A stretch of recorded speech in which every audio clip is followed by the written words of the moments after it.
Welcome back to the cryptowrld channel, everyone. My name is Josh, and right now the percentage of Bitcoin short positions on Bybit is at a record high. This is important to pay attention to, and on top of that, the Bitcoin Fear and Greed Index has dropped down to a 9, which is the lowest this index has been in years. Definitely make sure you're watching this entire video so you don't miss out on any of this important information.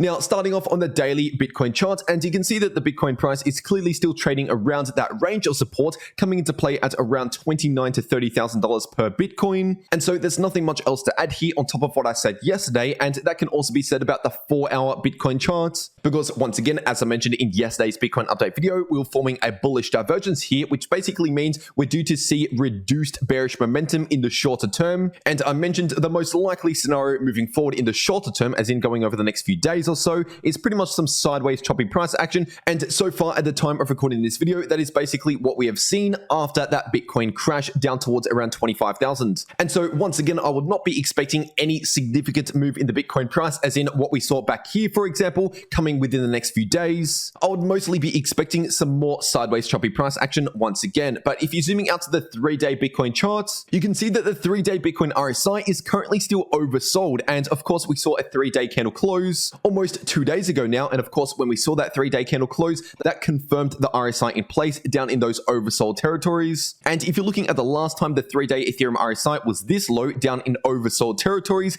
that was back in March 2020, and the time before that was at the end of the 2018 bear market. Now in that March 2020 example, we actually bottomed out pretty much immediately the moment the 3-day Bitcoin RSI entered into oversold territories. But if you're looking at the end of the 2018 bear market, looking at that example, we actually had one more dump to the downside in the Bitcoin price before we bottomed out, even after the RSI entered into oversold territories on the 3-day time frame. And just zooming into that 2018 bear market bottom to take a closer look, you can see what I mean. Basically, we saw an initial crash to the downside in the Bitcoin price, which brought the 3-day Bitcoin RSI into oversold territories. But after that, we still had one more dump to the downside in the Bitcoin price, which formed a bullish divergence in the 3-day Bitcoin RSI. So just keep in mind, even though the 3-day Bitcoin RSI is currently oversold, that doesn't necessarily mean that the Bitcoin price can't play out one more move to the downside. But with that being said, taking a look at the Bitcoin Fear and Greed Index, and today we have dropped down to a reading of 9, which is extremely low for this index. And in fact, if you're looking at the history of this Bitcoin Fear and Greed Index over the past 1 year, this is now the lowest this index has gone on any single day over the past 1 entire year. So if you're zooming out to the max, what we can see here is the history of this Bitcoin Fear and Greed Index every single day since it began back in 2018, early 2018.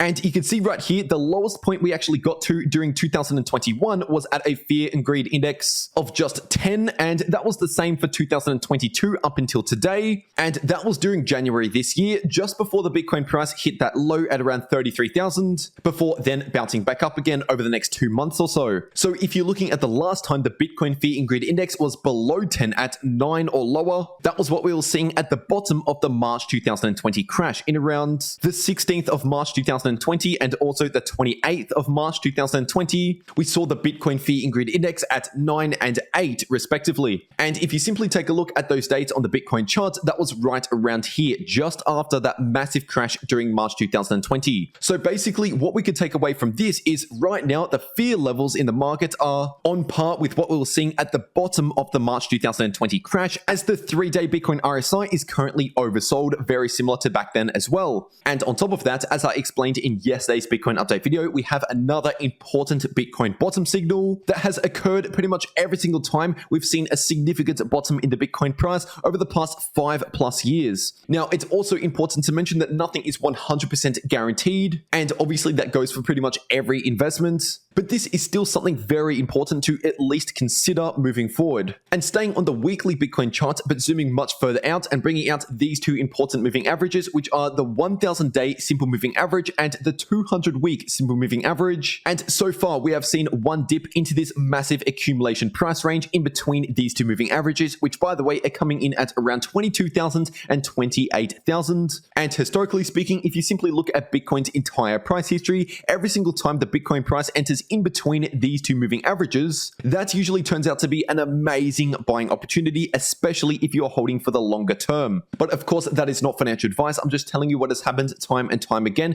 throughout Bitcoin's entire price history and what is most likely to happen next. And now taking a look at the percentage of Bitcoin short positions over on Bybit relative to the Bitcoin long positions. Right now, this is currently at a record high for Bybit. Seriously, right now, there's more people shorting Bitcoin on Bybit relative to the amount of people longing Bitcoin over on Bybit than we've ever seen before. So what exactly does this mean? And basically, when we see short positions open, that adds an extra selling pressure to the Bitcoin price. And when we see short positions close, that adds an extra buying pressure to the Bitcoin price, because how you open a short is, of course, immediately selling Bitcoin. But then when you close that short, to cover the short position, you have to buy back into Bitcoin to cover that short position. So basically, as we see a lot of short positions close, that is bullish for the Bitcoin price. But that's while that is actually happening, because as the short positions move lower, that means we're getting ready for the next bearish move, because the moment the percentage of Bitcoin short positions reach these lows, basically it starts to turn around. And then when we start to see more and more people enter into new Bitcoin short positions, that adds more and more selling pressure to the Bitcoin price, which turns around into a lot more bearish price action. And then during those bearish times, we see more and more short positions getting added to these exchanges relative to the amount of people longing Bitcoin, that is. But like I said, when the Bitcoin short positions are closing, yes, that is bullish while that is happening, but it means we're moving closer towards more bearish price action when we eventually bottom out here in the short positions and get ready to turn around again. And right now, we're basically at the opposite.